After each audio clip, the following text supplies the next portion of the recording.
To quickly recap, I've done 4 episodes of this now. My first episode was all about what addiction meant to me.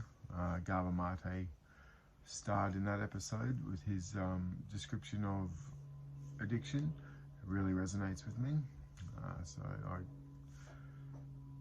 announced that I'm no longer an addict after a long state of addiction. So episode 2 was all about, I changed my tone. My attitude was that I was going to be unapologetically honest with telling my story for the greater good, but I had to change that to compassionately being honest, in that me telling my story, I have to be respectful to other people whose story that will entangle.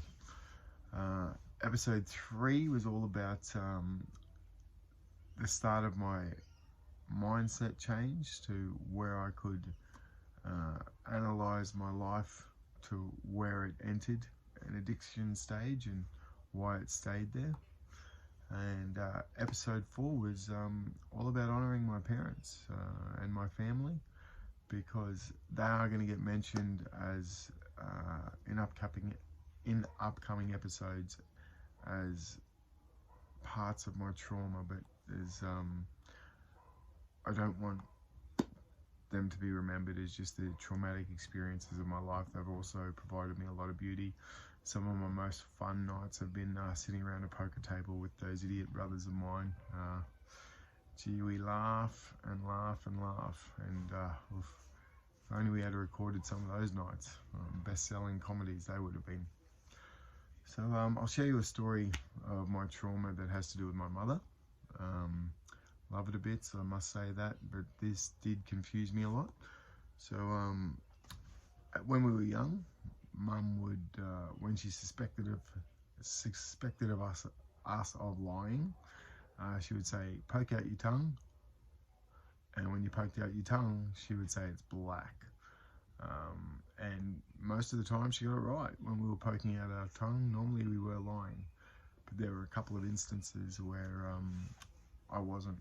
So I had a brother dob on me for something I didn't do, and there was no malicious intent in that. I think he just got it wrong. Someone else did it, and he assumed it was me, so he ran to Mummy and tittle-tattled on me. And when Mum asked me about it, and I told her it wasn't me, she said, "Poke out your tongue." And I very smugly poked out my tongue because I knew that I hadn't done it. I was only about 7 or 8 at this time. And I poked out my tongue, and she said it's black. And I was sure I hadn't done this. I was positive I hadn't done this. And I looked at this beacon of honesty, integrity. She was a very Catholic woman, and you know, there's no lies in the Catholic religion. So that led me to a great deal of confusion. I started to think maybe I had done it. I started to think, I was very confused. Did I do it? Mum wouldn't lie to me. But I kept saying I didn't do it, and she kept saying, "Poke out your tongue." And she kept telling me it was black. And then, because I wouldn't fess up with the truth, she sent me to my room. And that's nothing more than confusion, but that actually had a lot to do with some traumatic experiences later in my life, and that I was really confused by this woman telling me that I did something that I hadn't done. And I trusted this was my beautiful mother. I trusted her with everything.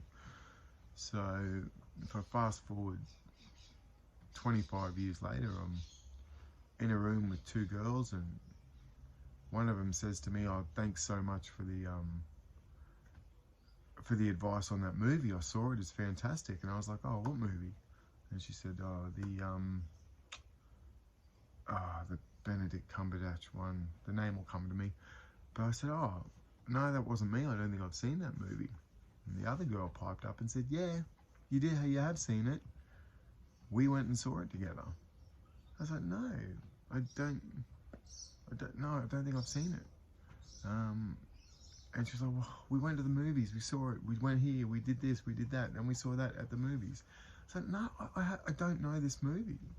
And the other girl saying, "You recommended it to me last week. We were standing in this position." And I'm so confused right now. I said, well, let's get this movie up. And they got it up, and I'm dumbfounded. I'm like, I've never seen this movie. I didn't go to see it with you, and I certainly didn't recommend it to you because I've never seen it. The something game, the one with Benedict Cumberbatch has to break a code, World War II. The name might come to me.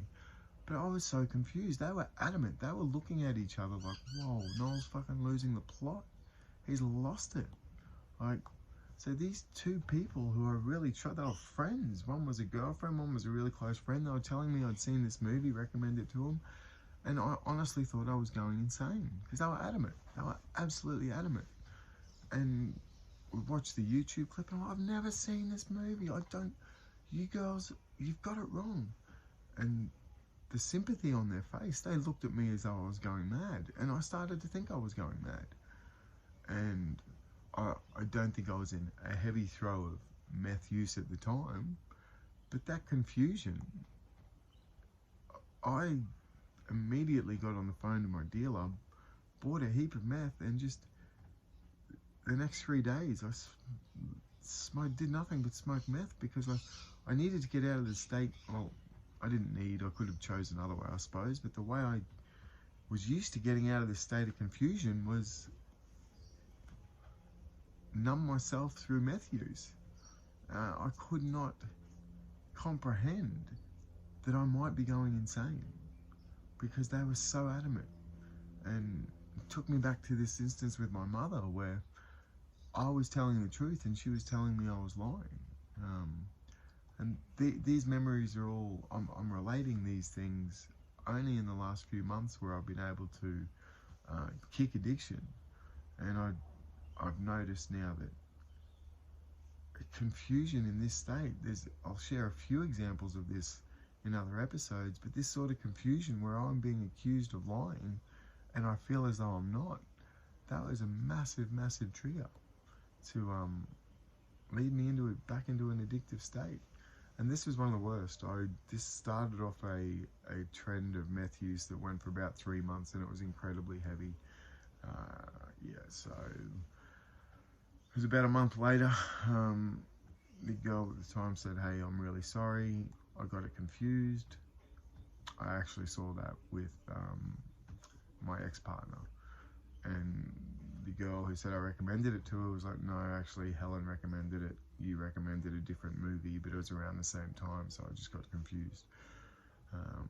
Now, if I look back on that instance with my mother, I know she was coming from a place, now I know she's coming from a place of trying to teach me not to lie, but reinforcing that I was lying, actually with a lie, because my tongue wasn't black. It's still not. So if I'm lying right now, my tongue will be black. It's not, so I'm telling the truth, obviously. Thank you, Mum. So I can understand now, an 8-year-old boy was ridiculously confused about that for a very long time. But now putting an older boy's mindset and eyes onto that, I understand where she was coming from now. But at the time, I was so confused, and when other instances like that popped up in my life, I literally thought I could be going insane.